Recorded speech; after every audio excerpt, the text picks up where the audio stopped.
안녕하세요. 오늘도 사연살롱을 찾아주셔서 감사합니다. 인생사 세용진마라는 말 들어보셨나요? 저는 나이 50이 넘은 지금에서야 그 말을 실감하고 있습니다. 저희 아빠와 시아버지께서는 어린 시절 옆집에 사시면서 형, 동생하며 자라온 사이셨는데 두 분은 나중에 꼭 아이들 낳으면 사돈 맺기로 약속하셨다고 했어요.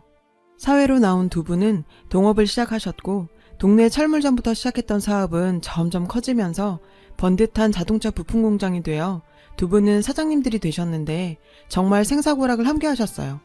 피를 나눈 형제보다도 더 가까운 사이가 되었고 가족끼리도 자주 왕래하며 지냈습니다.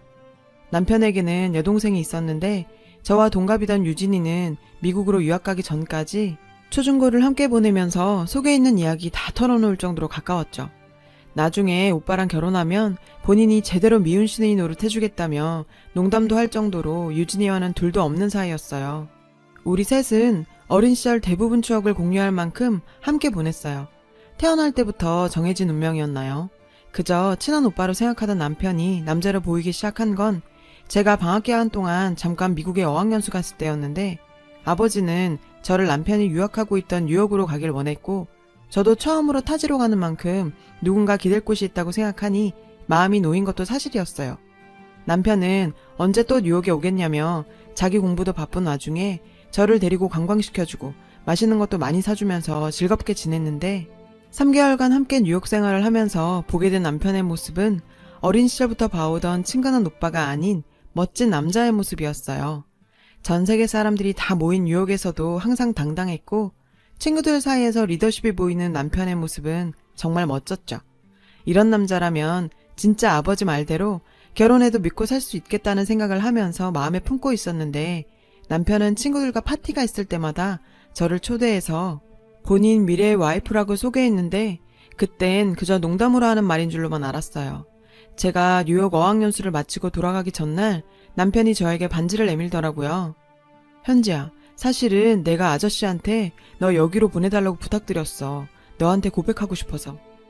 남편의 갑작스러운 고백에 당황했지만 제가 마음에 품고 있던 남편도 나와 같은 마음이었다고 생각하니 행복했어요. 그렇게 저희는 한국과 미국으로 오가며 뜨거운 연애를 했고 유학에서 돌아온 남편의 프로포즈로 저희는 결혼 약속을 하게 되었어요. 아버지들은 두 분의 소원이 이루어졌다며 저희의 결혼을 진심으로 반겨주셨죠. 유진이도 오빠가 어릴 때부터 제 이야기를 그렇게 물어봤다면서 이렇게 될 거라고 진작부터 알고 있었다며 축하해줬습니다. 결혼 후 경영학을 전공한 남편은 두 분 밑에서 일을 배우며 차근차근 후계자 수업을 시작했고 유진이도 미국에서 돌아오자마자 회사 회계팀에서 일을 하게 되었어요. 회사 일에는 전혀 관심이 없었던 저는 음대에서 공부한 피아노 전공을 살려 동네에 작은 피아노 학원을 운영했고 결혼 1년 만에 사랑스러운 아들을 가지게 되었어요. 아이가 자라는 모습을 보는 것만으로 행복했던 나날들이 흘렀는데 아들이 12살이 되던 해에 제 인생을 송두리째 바꿔놓은 사건이 생겼습니다. 남편은 회사에 문제가 생긴 것 같다며 회사에 저를 불렀는데 회사에는 파란 박스를 들고 있는 수사관들이 와 있었고 아빠는 그들의 손에 끌려가고 있었습니다. 아빠, 도대체 무슨 일이야? 현지야, 아무것도 아니다. 아무래도 오해가 있는 것 같네. 금방 조사받고 돌아가마. 아빠는 회사 돈을 횡령했다는 고발이 들어오게 되면서 조사를 받게 된 거였어요. 검찰이 제시한 많은 증거들은 아빠가 회사 돈을 꾸준히 횡령해왔음을 가리키고 있었고 아빠가 횡령한 돈들이 들어있는 차명 계좌들이 나오면서 저에게 마지막으로 했던 말과는 다르게 다시 집으로 돌아오지 못했습니다. 저는 정말 믿을 수가 없었죠. 아빠는 저와 남편이 결혼할 때 가족끼리 경영권 다툼이 있어서는 안 된다시며 일선에서 물러날 준비까지 하고 계셨거든요. 최종 판결날 법원에서 아버지는 판사님과 시아버지께 호소하셨어요. 형님, 저 아닙니다. 저 차명계좌 같은 거 당치도 않아요.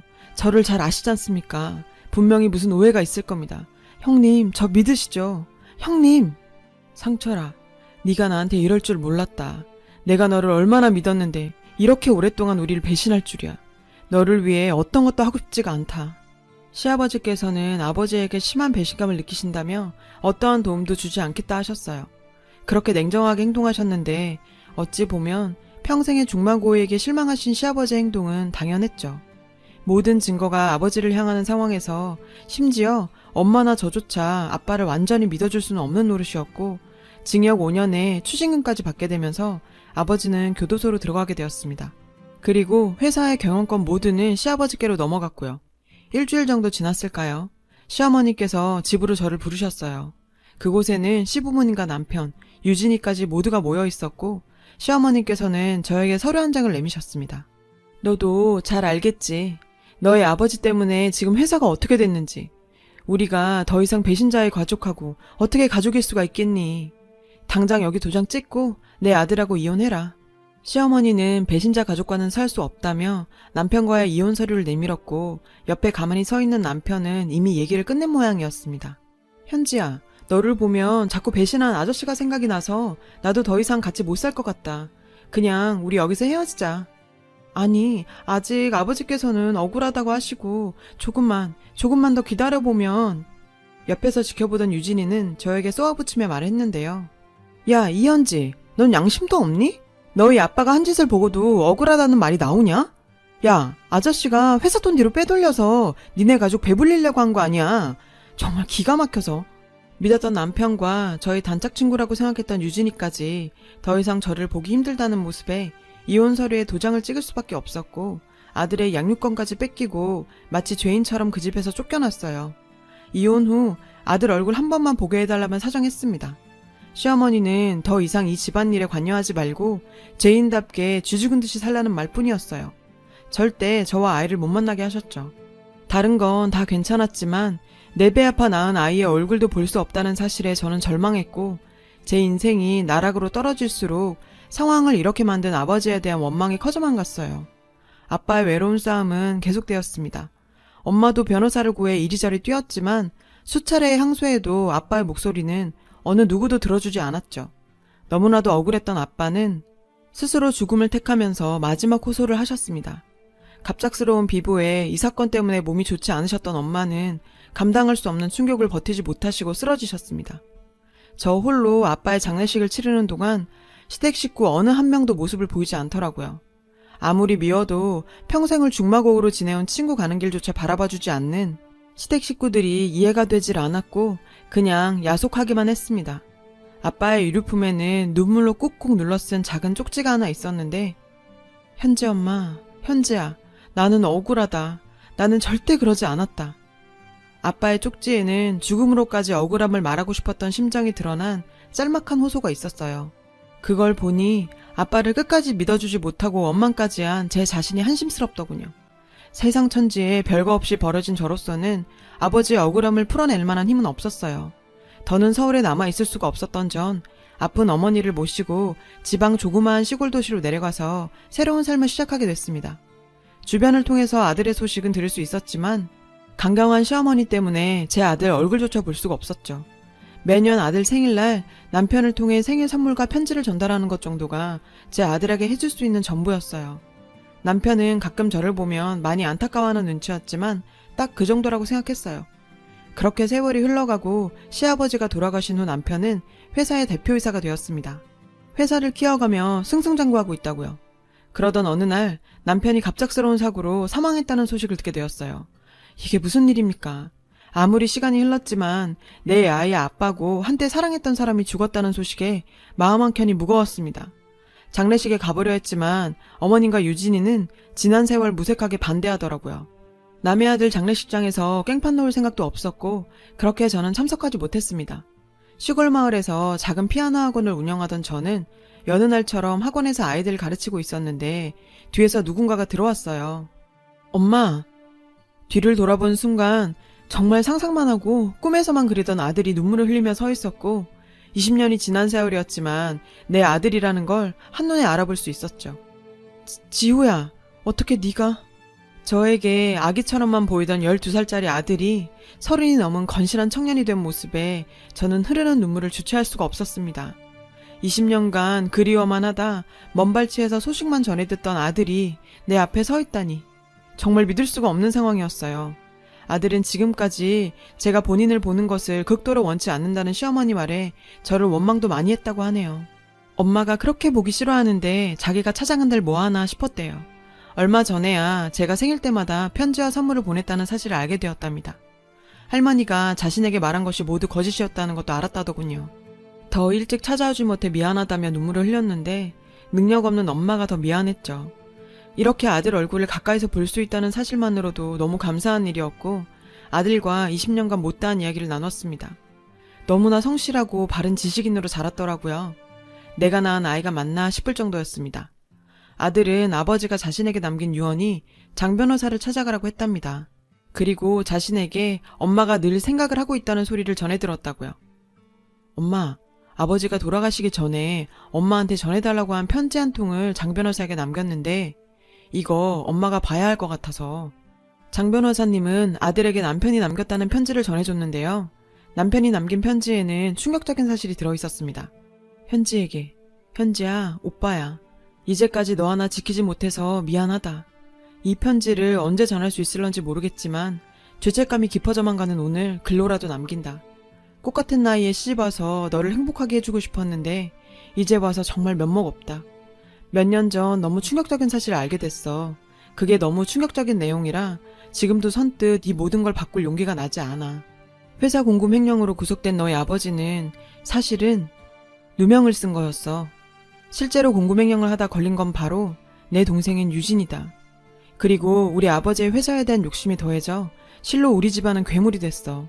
처음엔 우리 아버지의 어머니가 딸의 잘못을 덮으려 서류를 꾸민 거였지만 너희 아버지만 없으면 그 회사는 우리 집안 것이 되니 너희 아버지에게 모든 것을 그렇게까지 뒤집어 씌운 거였어.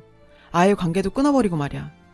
나는 그 일이 일어난 지 10여 년이 흘러서야 그 사실을 알게 됐고 알고 있는데도 이를 바로잡지 못하고 있어. 난 이걸 나중에 후회할 거야. 그것도 알아. 나를 절대 용서하지 마. 지우 보고 싶어하고 지우 생일마다 선물이며 편지며 챙기는 널 보면서 정말 안타깝고 미안했어. 어머니는 알고 계셨고 지우에게 혼란이 생긴다며 그걸 전하지 못하게 하시는데 어찌할 수 없는 내 자신에게 실망만 하는 세월이었지. 너에게 다 용서받지 못하겠지만 그 일을 알게 된 시점부터 보관한 모든 증거와 자료를 너에게 줄 거야. 지금도 유진이는 회사 돈을 횡령하고 있어. 그 증거까지 모두 장 변호사에게 전해두었어. 앞으로도 계속 전해둘 거야. 그런데 내가 살아갈 자신이 없어져가. 혹여 나에게 무슨 일이 생긴다면 나의 모든 재산 또한 당신이 받게 될 거야. 내 손으로 빠른 시일 내에 전할 수 있는 용기가 생기길 오늘도 바라. 미안하다 현지야. 돌아가시기 전까지 본인은 회사 돈에 손댄 적 없다며 그렇게 억울해하시던 아빠의 모습이 떠오르고 남편에 대한 원망과 한켠의 안타까움에 가슴 치며 통곡했어요. 본인들의 잘못을 뒤집어 씌우고 뻔뻔하게도 저희 아빠를 배신자라 몰아붙이며 장례식장에도 얼굴도 한번 비치지 않은 그 가족들을 그냥 가만히 둘 수는 없었습니다. 아들과 일단 장 변호사님을 만났죠. 남편에 대한 이야기와 남긴 자료, 편지를 아들에게 준 이유 등을 다 설명들었어요. 그리고 20년 전 쫓겨났던 그 집으로 향했는데 20년이라는 세월은 참 많은 게 바뀌게 하는 긴 세월이었죠. 아니, 네가 왜 여기에? 지우 네가 데리고 왔니? 20년 만에 뵙는 시어머니는 어느새 80대 백발 노인이 된 상태였어요. 제 등장에 꽤나 놀란 눈치셨고 옆에는 제 단짝 친구이자 시누이였던 유진이도 함께 있었습니다. 오랜만에 뵙네요. 20년 만인가요? 어머님도 참 많이 늙으셨네요. 유진아, 너도 오랜만이다. 쟤는 여기가 어디라고 염치 없이 발을 들여놔? 당장 안 나가? 지금 내 전남편 죽었다고 뭐 콩고물 떨어지는 거 없나 하고 주워먹으러 온 거냐? 지우야, 네가 너무 어려서 잘 몰랐겠지만 제일 친한 친구 배신하고 회사 돈 뒤로 빼돌리던 사람 딸이야. 절대 속아선 안 돼. 너도 버리고 집에서 나간 사람이란 말이야. 세월이 흘러도 어쩌면 저렇게 뻔뻔할 수가 있는지. 할머니, 고모, 제가 무슨 바보 등신인 줄 아세요? 그렇게 모질게 엄마 내쫓아내고 엄마가 저한테 보내는 편지도 다 가로채놓고 아직도 제가 할머니 거짓말에 속을 애로 보이세요? 어머, 지우야, 너 말버릇이 그게 뭐니? 네 엄마라고 지금 편드는 거야? 네가 누리고 사는 거 누구 덕인지 몰라? 현지야, 너도 참 양심도 없다. 여기가 어디라고 다시 들어와? 너희 아빠 때문에 우리 아빠가 얼마나 고생하신지 아니? 죄지었으면 쥐죽은 듯 살아야지 말이야. 그래, 그 피가 어디 가겠어? 네 아빠가 20년 전에 왜 그렇게 돈 욕심을 부린지 알 것 같다. 본인의 잘못은 잊어버린 건가요? 20년이 지나도 여전히 뻔뻔하게 우리 아버지를 모욕하는 유진이 그년을 가만 놔둘 수가 없었죠. 너는 참 나이를 먹어도 잘못을 뉘우칠 줄 모르는구나. 내가 여기 그냥 왔을 것 같아? 너 20년 전에 회사 회계장부에 손댔더라. 그거 문제 생기니까 그걸 너희가 우리 아빠한테 덮어 씌웠고. 뭐라는 거야? 무슨 헛소리야? 증거 있어? 증거! 너희 오빠가 예전부터 너희 부모랑 네가 한 짓 다 증거로 남겨놨더라. 이미 변호사까지 정해서 말이야. 니네 가족이 네 잘못 덮고 그 회사까지 탐이 나서 증거까지 조작해가면서 우리 아빠한테 누명 씌워놓고 그 더러운 입에 우리 아빠를 올려? 우리 아빤 그때 이미 회사에서 물러나려고 하셨었어. 너희가 조금만 더 기다려줬다면. 그러자 유진이가 당황했는지 겁먹은 고양이처럼 파르르 떨더라고요. 뭐 어쩌라고. 이미 공소시효도 끝났고. 뭐 어떡할 거야. 너희 아빠는 이미 죽었고. 가만히 듣고 있던 아들은 유진이에게 버럭 소리 질렀죠. 고모, 좀 정신 차려 진짜. 증거? 있지. 20년이 지났는데 그 증거가 무슨 소용이 있겠어. 안 그래요? 근데 당신 아직도 회사 돈 손대고 있던데? 참 여기저기 안 해먹은 곳이 없더라. 이미 회사에서 조사 들어갔고 이사님들하고도 이야기 끝냈어. 당신 앞으로 회사 나올 필요 없어. 해고야. 그리고 당신들 당장 이 집에서 나가야 할 거야. 이 집 엄마 명의로 이전 끝냈거든. 그리고 아버지가 모든 재산 엄마한테 위임했으니 당신들한테 떨어지는 건 한 푼도 없어. 꿀먹은 벙어리가 된 시어머니와 유진이는 그때서야 상황 파악이 되는 듯 했어요. 현지야, 우리가 알고 지낸 세월이 얼마니? 이 노인을 평생 산 집에서 당장 나가라고 하면 어디 가서 살아? 이렇게 감정적으로 하지 말고 한때 시어머니였던 그간의 정을 봐서라도. 어머님? 저 내쫓으실 때는 그런 정이 없으셨나 보네요. 억울한 우리 아버지 희생양 삼은 사람이 할 말은 안 것 같네요. 당장 짐 싸서 이 집에서 나가세요. 유진이는 참 끝까지 이기적이었어요. 지 엄마가 집에서 쫓겨난다고 해도 지 감옥 가는 게 더 무서웠나 봐요. 현지야, 설마 진짜 검찰에 고발한 건 아니지? 우리 친구잖아. 친구끼리 이러면 안 되지. 응? 20년 전에는 엄마가 시켜서 한 거라고. 난 엄마 아빠가 이렇게 하면 아무 일도 아니라고, 그렇게 해도 된다고 해서 한 것뿐이라고. 제발 살려줘. 지 엄마까지 팔아가며 살려달라면 싹싹 비는 유진이언을 한 대 때리고 싶었지만 굳이 제 손 더러워질 것 같아서 꼭 참았네요. 넌 이미 늦었어. 내가 꼭 너 감방에서 절대 못 나게 할 거니까 각오해. 집에서 당장 나가라고 했음에도 뻔뻔한 인간들답게 눌러앉아 버티고 있더라고요. 제가 그 집에 같이 살 것도 아닌데 말이죠. 당장 부동산에 집 급매로 내놔 팔아버렸습니다. 그것도 모르고 집에서 버티고 있다가 새 주인이 오자 영문도 모르고 쫓겨났겠죠. 아들이 직접 회사에서 조사를 진행했고 검찰에 고발하면서 유진이는 구속되었어요. 회사에 있는 내내 여러 분야에서 회사 돈에 손댔더라고요. 심지어 유진이 남편은 회사 돈으로 도박하다가 날려먹은 빚까지 있었고요. 유진이는 개벌은 남 못 준다고 결국 제 버릇 때문에 징역 6년에 추징금 10억을 판결받게 되었고 끝에 남아있던 돈까지 잃게 되었어요. 지금도 시어머니는 이 모든 걸 자기 잘못으로 탓하며 50 넘은 딸 감옥 뒷바라지하면서 교도소 드나든다고 하네요. 모정이 삐뚤어지면 이렇게 사람 열어 죽일 정도로 무서운 거죠. 20년 만에 밝혀진 진실로 제 자리를 찾게 되었지만 아빠를 끝까지 믿어주지 못한 게 마음 한편에 항상 남아있었습니다. 그런 제 마음을 알아서인지 아들은 시간 날 때마다 외할머니와 함께 외할아버지 납골당을 찾아 인사드리고 회사 얘기를 들려드리곤 하네요. 그리고 지금 용서할 수는 없지만 마지막이라도 진실을 알려준 남편에게는 덕분에 아버지의 억울함을 늦게나마 풀 수 있었던 것 같아 조금은 고맙다는 생각도 들었어요. 그만큼 그 사람도 힘들었을 거고요. 시간이 해결하겠죠. 아들에게 회사 정권이 위임되었어요. 하늘에 계신 아버지도 본인이 읽어놓은 회사 하나뿐인 손주가 대표가 되었다는 사실을 아시면 정말 뿌듯해하실 텐데. 오늘따라 아버지의 그 모습이 그립네요. 제 긴 사연을 들어주셔서 고맙습니다. 여러분, 사연 댓글에 응원과 현명한 조언 부탁드려요. 좋아요와 구독은 저에게 큰 힘이 됩니다. 오늘도 좋은 일 가득하세요.